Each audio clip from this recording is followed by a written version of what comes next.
Terima kasih sudah memilih video ini. Kali ini kembali kita akan sharing tentang Maxto M3. Ya, Maxto M3 ini memang fungsi utamanya adalah sebagai alat komunikasi antar helm atau biasa disebut intercom, dan konektivitasnya adalah Bluetooth. Jadi tanpa kabel antar helm kita bisa ngobrol. Tetapi teman-teman, pada video kali ini kita akan bahas menu-menu tambahan yang ada pada unit Maxto M3 ini. Karena untuk yang komunikasinya nanti akan kita bahas di video terpisah saja. Bagaimana koneksinya, bagaimana trialnya, komunikasi bisa apa saja, kita akan bahas di video terpisah. Ya teman-teman, karena Maxto M3 ini bisa komunikasi sampai 6 titik helm.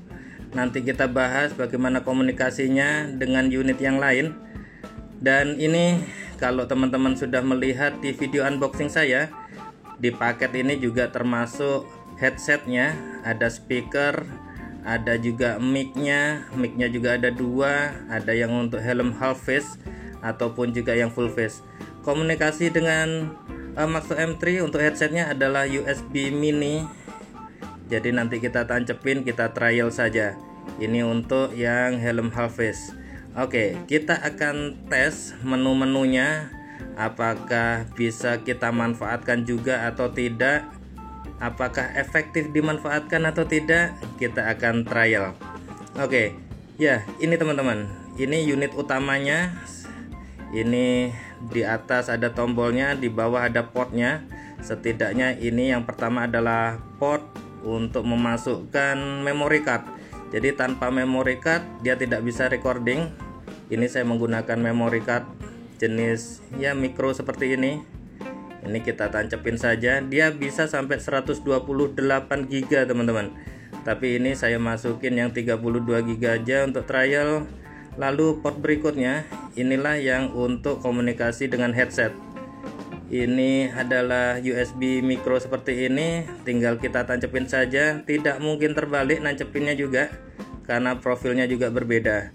Dengan komunikasi dengan port model seperti di bawah ini nanti posisinya di bawah, jadi tidak akan kena air juga karena dia spesifikasinya juga waterproof teman-teman.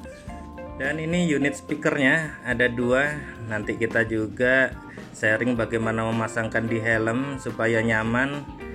Dan ini teman-teman sudah terkonek. Ini saya deketin dengan speaker aja. Kita hidupkannya, tombolnya ada yang di bawah, di belakang ini kita pencet saja 3 detik, dia akan on seperti ini. Ya, ini juga ada indikatornya nyala. Selain ada suara tadi yang seperti kita dengerin bersama, ini tandanya unit sudah mulai aktif teman-teman. Ya, untuk mengaktifkan memang hanya memencet tombol power itu 3 detik saja. Tetapi kalau kita tahan sampai 6 detik, dia juga langsung otomatis mencari pairingnya. Dan ini di depan ada tombol ini, kalau kita pencet ya 3 detik kita pencet, maka dia akan aktif sebagai recording untuk kamera, untuk video seperti ini. Untuk mengaktifkan lagi kita pencet sekali, ini mulai recording. Dan teman-teman, untuk recordingnya memang seperti ini, kita pause. Bisa juga semua indikatornya ada di suara juga. Lalu ini adalah untuk mengambil kamera, untuk ngambil foto. 1 kali klik dia akan langsung record 1 frame, dan indikatornya juga akan seperti ini teman-teman. Lalu bagaimana dengan wifi nya? Ini ada komunikasi wifi, kita pencet aja di tombol ini 3 detik, dia ada indikator wifi on. Cuman memang suaranya antara wifi on dan wifi off sepertinya spellingnya kurang enak didengar. Ketika wifi sudah aktif, ini saya sudah install softwarenya, namanya adalah Recam. Ini kompatibel untuk iOS maupun Android. Recam ini juga ada di box manualnya, juga bisa ada informasinya.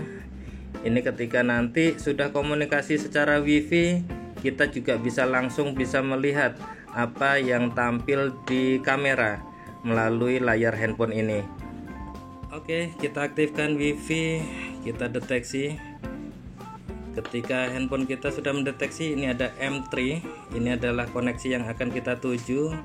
Passwordnya juga sudah ada di buku 12345678. Mudah saja kita komunikasikan. Oke, ini sudah connected tanpa internet karena memang juga wifi komunikasi antara unit Maxto M3 dan handphone saja.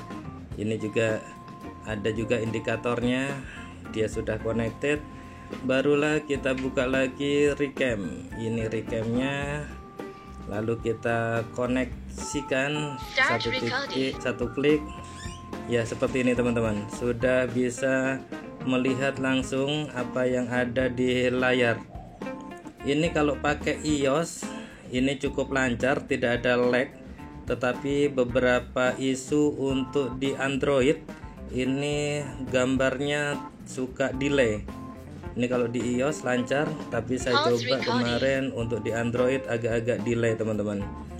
Dan recordnya seperti ini bisa kita akses langsung juga, bisa kita download langsung ke handphone juga. Memori video-video yang sudah terekam seperti ini bisa kita play. Ya, ini adalah record yang tadi, langsung bisa kita play. Kita lebarin layar juga bisa pakai klik ini. Nah, ini adalah record tadi, kita goyang-goyangkan langsung terrecord.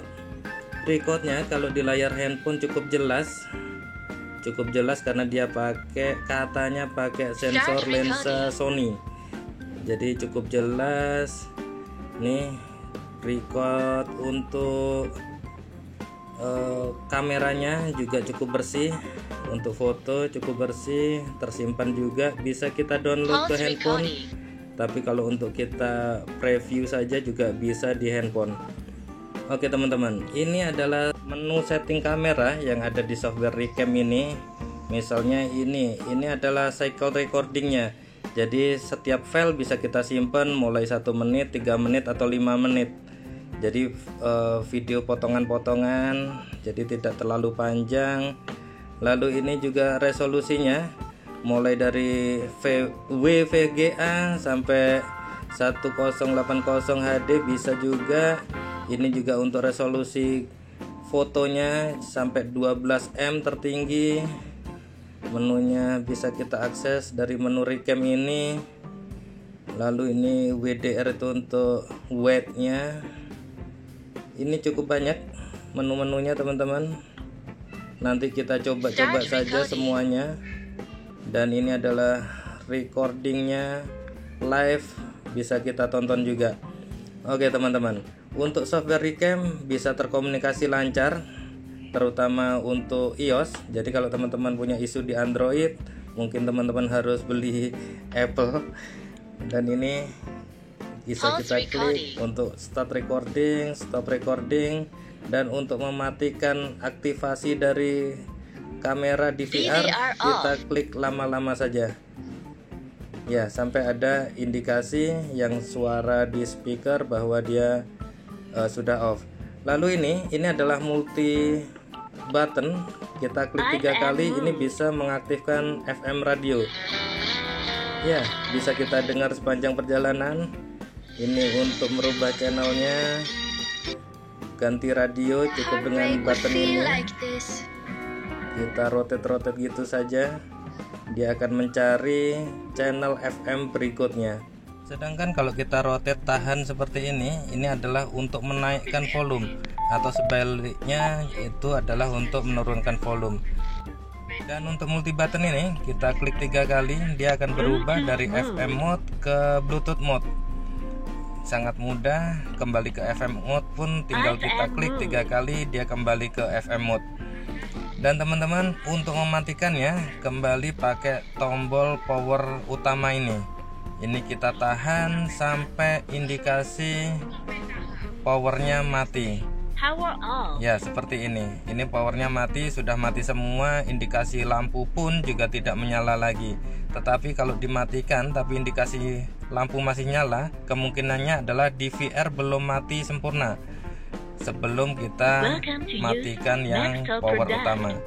Battery full. Oke, ini ketika kita nyalakan, indikasi baterai juga ada di suara-suara itu. Baterai full, baterai medium, baterai low. Jadi harus didengar-dengerin teman-teman. Walaupun memang spellingnya masih suka ngaco-ngaco suaranya.